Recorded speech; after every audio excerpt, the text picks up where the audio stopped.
আপনি কখনো মাথা ব্যথা, দাঁত ব্যথা বা জ্বরের সময় পেইন কিলার খেয়েছেন? নিশ্চয়ই খেয়েছেন। কিন্তু কখনো ভেবে দেখেছেন এই ছোট্ট ট্যাবলেটটা আমাদের শরীরের ভেতর গিয়ে কিভাবে ব্যথা কমিয়ে দেয়? আজকের ভিডিওতে আমরা জানব আসলে পেইন কিলার বা ব্যথানাশক ওষুধ কিভাবে কাজ করে, এর ধরনগুলি কি কি এবং বেশি খেলে শরীরের কি কি ক্ষতি হতে পারে বা এর সাইড এফেক্ট কি।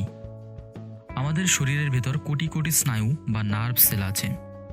যখন শরীরের কোনো জায়গায় আঘাত লাগে বা টিস্যু ক্ষতিগ্রস্ত হয়, তখন সেখান থেকে প্রোস্টাগ্ল্যান্ডিন নামক এক ধরনের রাসায়নিক তৈরি হয়। এই প্রোস্টাগ্ল্যান্ডিন আমাদের স্নায়ুকোষকে উত্তেজিত করে মস্তিষ্কে সংকেত পাঠায় এই জায়গায় ব্যথা হচ্ছে। এইভাবে আমরা ব্যথা অনুভব করি। এখন আসল প্রশ্ন, পেইন কিলার তখন কি করে? পেইন কিলার আসলে এই প্রোস্টাগ্ল্যান্ডিন তৈরির প্রক্রিয়াকে বন্ধ করে দেয়। ফলে স্নায়ু আর মস্তিষ্কে ব্যথার সিগন্যাল ঠিকভাবে পৌঁছাতে পারে না, আর আমরা ব্যথা কম অনুভব করি। পেইন কিলার মূলত তিন ধরনের হয়। প্রথম, NSAIDs বা non steroidal anti inflammatory drugs, যেমন অ্যাসপিরিন, আইবুপ্রোফেন, ডাইক্লোফেনাক, ন্যাপ্রক্সন ইত্যাদি। এগুলো কক্স এনজাইমকে ব্লক করে দেয়, যা প্রোস্টাগ্ল্যান্ডিন তৈরির মূল উৎস।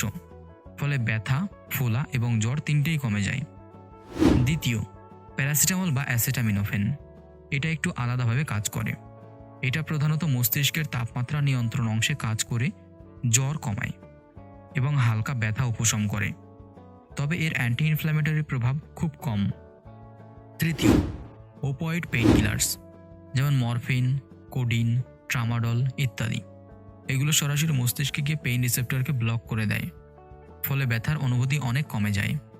কিন্তু এগুলি আসক্তি তৈরি করতে পারে, তাই শুধুমাত্র ডাক্তারি পরামর্শ ছাড়া এগুলি ব্যবহার করা উচিত নয়। তাহলে বোঝা যাচ্ছে পেইন কিলার আসলে ব্যথার উৎস বন্ধ করে দেয় না, বরং ব্যথার সিগন্যাল পাঠানো বা অনুভব করার প্রক্রিয়াটাকেই দমন করে দেয়।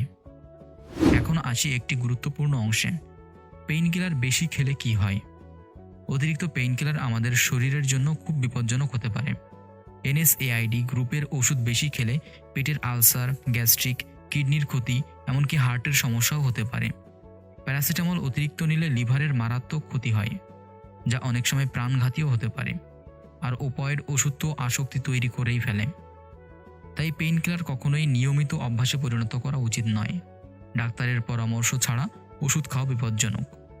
মাঝে মাঝে প্রয়োজনে খাওয়া যেতে পারে, কিন্তু নিজের শরীরের প্রতি দায়িত্বশীল হওয়া সবচেয়ে জরুরি। যদি আপনার নিয়মিত মাথা ব্যথা, পিঠ ব্যথা বা জয়েন্টে ব্যথা থাকে, তাহলে শুধুমাত্র পেইন কিলার নয়, ব্যথার মূল কারণটা খুঁজে বের করা উচিত। সঠিক খাদ্যাভ্যাস, ব্যায়াম এবং পর্যাপ্ত ঘুমও ব্যথা কমাতে সাহায্য করে। তাহলে আজকের মতো এই পর্যন্তই। এখন আপনি জানেন একটা পেইন কিলার ট্যাবলেট আমাদের শরীরে কতটা জটিল রাসায়নিক কাজ করে ব্যথা কমিয়ে দেয়। ভিডিওটি ভালো লাগলে লাইক, শেয়ার আর সাবস্ক্রাইব করতে ভুলবেন না।